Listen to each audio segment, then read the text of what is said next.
टंडे जान मोहम्मद में कासाई veterinary doctrine सां मिली भगत करे खराब गोश्त विक्रो करण जो इंकशाफ थियो आहे। शहरी आबिद टालपुर सहाफ़ियन खे ॿुधायो त हुन कासाई आसिफ शेख जे दुकान तां 2 किलो गोश्त ख़रीद कयो, जेको बदबूदार ऐं ख़राब निकितो। हुन चयो त वेटनरी डॉक्टर सलीम कायमखानी खे फोन करे गोश्त जे दुकान ते घुराए वरितो, जंहिं आसिफ खे चयो त खेसि इहो गोश्त छो ॾिनो, जंहिं त खेसि शक थियो त हू ॿधल आहिनि।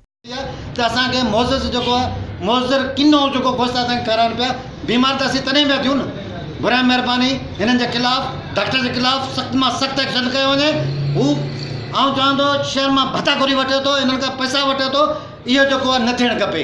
आबिद टालपुर चयो त ख़बर नाहे त शहरियुनि खे कहिड़े जानवर जो गोश्त खारायो पियो वञे, जंहिं सबबि बीमारियूं पखिड़जनि पियूं।